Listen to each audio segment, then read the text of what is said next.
Hello everyone, welcome back to my channel once again. मैंने जैसे आप लोगों को बताया था कि 2024 में मैं बहुत सारी चीज़ों का ध्यान रखूँगी। अपने लिए मैं बोलूँगी कि मैं अपनी फ़िटनेस का ध्यान रखूँगी, अपनी हेल्थ का ध्यान रखूँगी, अपनी मेंटल पीस का ध्यान रखूँगी, अपनी स्किन, हेयर, ब्यूटी एंड बहुत सारी जो चीज़ें होती हैं और भी उन चीज़ों का ध्यान रखूँगी। एंड 2024 से मैं धीरे-धीरे कोशिश कर रही हूँ कि मैं कंसिस्टेंटली वो सारी चीज़ें अचीव करूँ। अभी कुछ दिन पहले मैंने 30 डेज़ अपनी जो एक्सरसाइजेज होती है वो चैलेंज खुद को दिया था एंड सक्सेसफुली मैंने 30 डेज़ कंप्लीट कर लिए हैं। और 30 डेज़ के बीच बीच में कुछ कुछ दिन के बाद में 3-4 डेज़ के बाद में मैंने छोटी छोटी क्लिप्स जो है वो अपने पास सेव की है कि डे 0 पे एंड डे 0 के बाद 30 डेज़ में क्या डिफरेंसेस उन एक्सरसाइजेस की वजह से मेरी बॉडी में आए हैं। तो वो सारी चीज़ें मैं आप लोगों के साथ शेयर करूँगी, मिक्स एंड मर्ज करके उनको एक वीडियो में। बट ऐसे मैं आप लोगों को बता देती हूँ कि सबसे पहले जो ये चैलेंजेस होते हैं, मैं सिर्फ एक्सरसाइज की चैलेंज की बात नहीं कर रही हूँ। अगर मैं यूट्यूब में एवरीडे शूट कर रही हूँ, कोई चीज़ शेयर कर रही हूँ या फिर किसी भी और सोशल मीडिया प्लेटफॉर्म में, तो सबसे पहले वो हम लोगों को एक कंसिस्टेंसी प्रोवाइड करते हैं कि आपने हर रोज़ ये चीज़ करनी है एनी हाउ। तो एक तो एक कंसिस्टेंट हम हो पाते हैं, कंसिस्टेंसी बिल्ड करने में ये चीज़ काफ़ी हेल्प करती है। दूसरा, अगर हम खुद को चैलेंज दे रहे हैं तो वो हमें एक डिसिप्लिन क्रिएट करने में भी हेल्प करता है कि आपने ये चीज़ करनी है एंड इस तरीके से करनी है। सेकंड थिंग कि एक डिसिप्लिन क्रिएट होता है खुद के लिए, कुछ रूल्स एंड रेगुलेशंस हम क्रिएट करते हैं खुद के लिए। दूसरा, हम एक पेशेंस जनरेट करते हैं बिकॉज एक दिन में कोई भी मैजिक नहीं होता है, आपको उसे कंसिस्टेंटली कुछ टाइम के लिए करना होता है एंड हर रोज़ करना होता है। दिस थिंग ऑल्सो पेशेंस भी हम उस चीज़ से सीखते हैं। मैं ये नहीं बोलूँगी कि इस 30 डेज़ का जो एक्सरसाइज था या रूटीन जो भी था मैंने चैलेंज किया है, उसकी वजह से कोई मैजिक हुआ है मेरे साथ। डेफिनेटली ऐसा कुछ नहीं हुआ है, बट कुछ चीज़ें जो हम लोग कंसिस्टेंटली करते हैं एक गोल को सोच करके या फिर एक टारगेट को अपने दिमाग में रख करके ये हमें अचीव करना है, तो हम भले उसका पूरा 50% या 100% ना अचीव कर पाएँ, हम 5-10% भी अचीव करते हैं तो हम एक पॉजिटिव एनर्जी के साथ एंड मोटिवेशन के साथ उसे आगे कैरी फॉरवर्ड करते हैं कि हम अभी कर सकते हैं तो आगे भी हम इसको अच्छी तरीके से कर सकते हैं। तो ये सारी चीज़ें मैंने उससे सीखी है और ये मैं जब से मैं यूट्यूब में आई हूँ, मैं ये चीज़ बोल सकती हूँ कि ये सारी चीज़ें मैंने मुझ में थोड़ी थी पहले, लेकिन मैं जैसे जैसे यूट्यूब में आई हूँ एंड मैंने खुद को कुछ ना कुछ चैलेंजेस दिए हैं तो मैं वो सारी चीज़ें और बिल्ड कर पाई हूँ। जैसे मैंने हेयर्स के लिए लिया था तो मैं हेयर्स के लिए वो सारा मैंने 30 डेज़ के लिए कंसिस्टेंटली किया है विथ पेशेंस और मैंने बहुत अच्छे रिजल्ट्स भी देखे हैं। करेंटली मैं जैसे राइस वाटर चैलेंज कर रही हूँ, उसके भी मैं रिजल्ट्स देख रही हूँ पॉजिटिवली एंड पेशेंस भी है, क्योंकि यूजुअली मेरे साथ ऐसा है कि अगर मैं कोई स्किन केयर लगा रही हूँ तो मुझ पे पेशेंस बिल्कुल नहीं होता कि काम नहीं कर रहा है तो 1-2 दिन यूज़ किया एंड देन हटा दिया उसको। बट ये जो चैलेंजेस है ये मुझे थोड़ी और पॉजिटिव एनर्जी, मोटिवेशन जो भी बोलो वो सारी चीज़ें दे रहे हैं। तो और ज़्यादा मैं बात नहीं कर रही हूँ। इसके साथ में जो भी 0 डे से लेकर के 30 डेज़ तक का जो भी मेरा जर्नी था वो मैं आप लोगों को शेयर कर रही हूँ।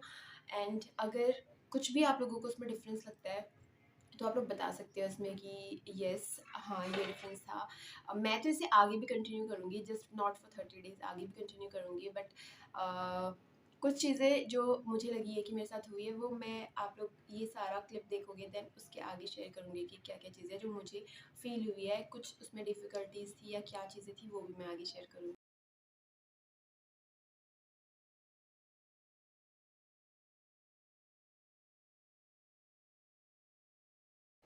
Hello, it's day 4. So here how that my body looks like in day 4.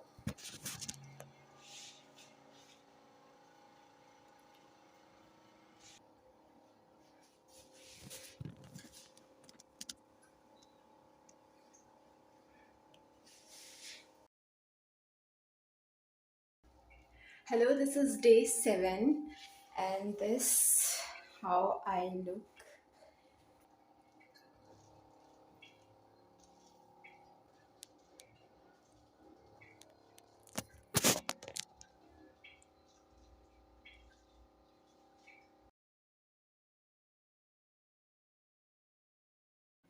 Hello, it's day 12 and this is how my body looks like in day 12.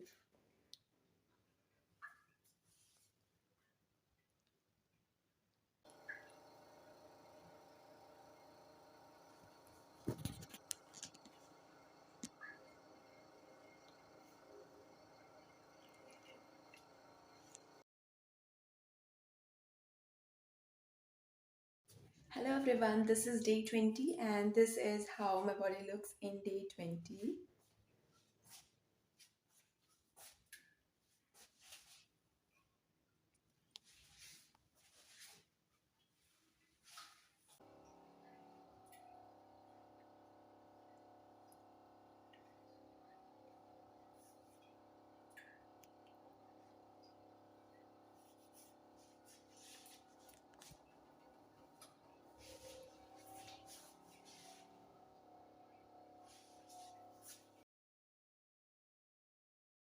Hello everyone, this is day 23 and this is how my body looks in day 23.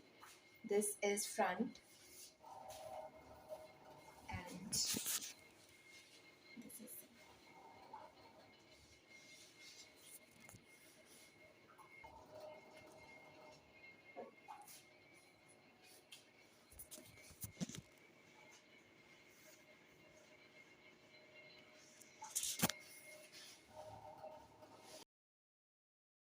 Hello everyone, so this is day 30 and this is how my body looks in 30 days after this 30 days challenge.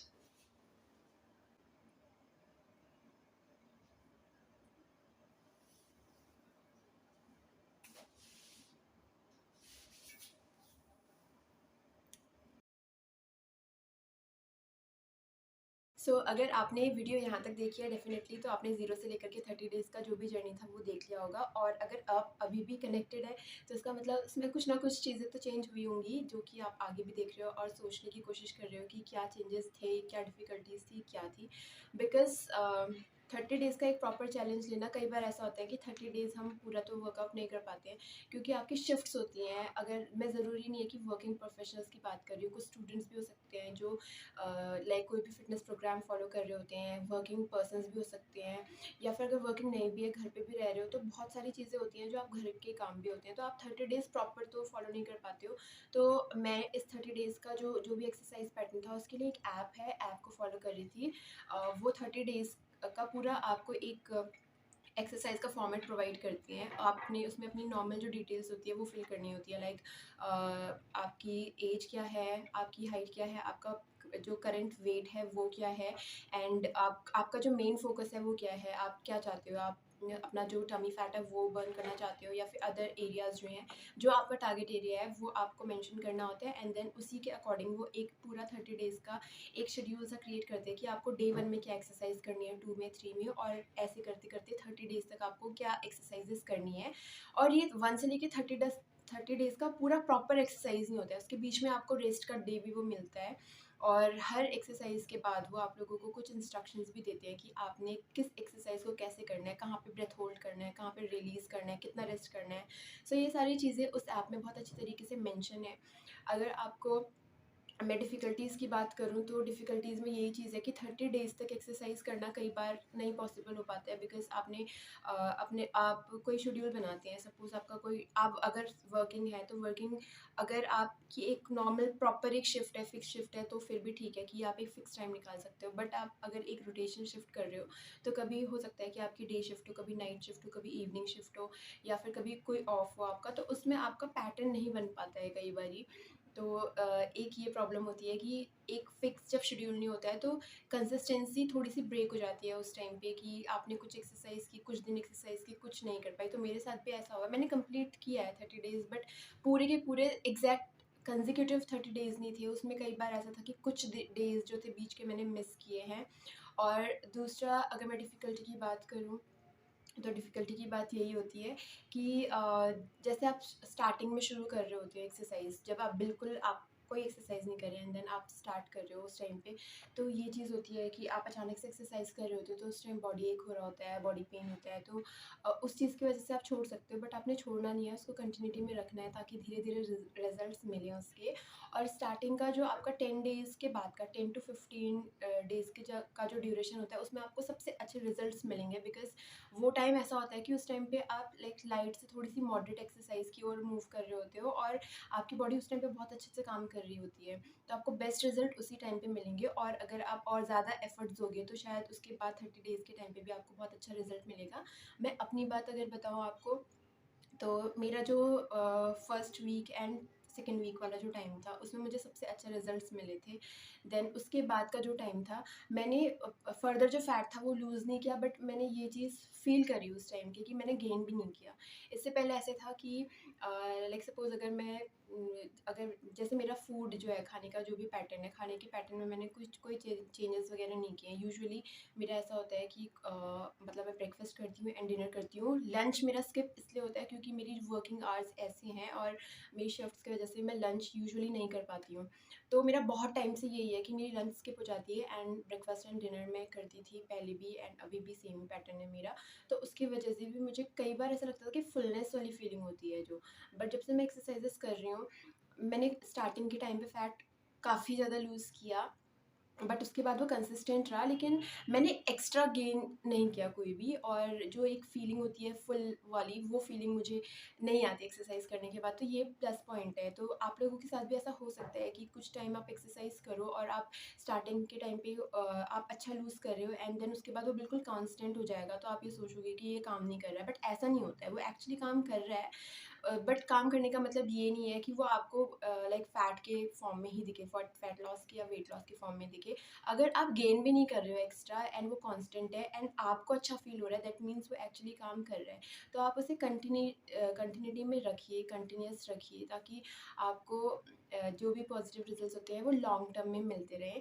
सो इस video के लिए बस इतना ही। अगर आप लोगों को ये वीडियो इन्फॉर्मेटिव लगती है एंड आप लोगों के लिए कुछ भी हेल्पफुल होती है वीडियो, तो प्लीज़ आप लोग कमेंट में बताइए एंड वीडियो को लाइक करें, शेयर करें एंड सब्सक्राइब करें हमारे चैनल को, because this is the starting only. ये सिर्फ शुरुआत है जो मैंने की है एंड मैं चाहती हूँ कि मैं इसको और भी फर्दर बहुत अच्छी तरीके से लेके जाऊँ और खुद भी ढेर सारी चीज़ें सीखूँ, आप लोगों को भी सिखाऊँ। और अगर आप लोग चाहते हो कि वो ऐप के बारे में मैं आपको बताऊँ, तो मैं डिटेल जो भी उसका होगा, वो क्या ऐप है, आपने किसे किसे यूज़ करना है और क्या एक्सरसाइजेस उसमें होती हैं बेसिकली, वो भी मैं आप लोगों को शेयर कर दूँगी। मे बी नेक्स्ट या 2-3 वीडियो के बाद में जो भी होगा मैं आप लोगों को शेयर करूँगी कि आपको किस तरीके से करना है and this is really very effective.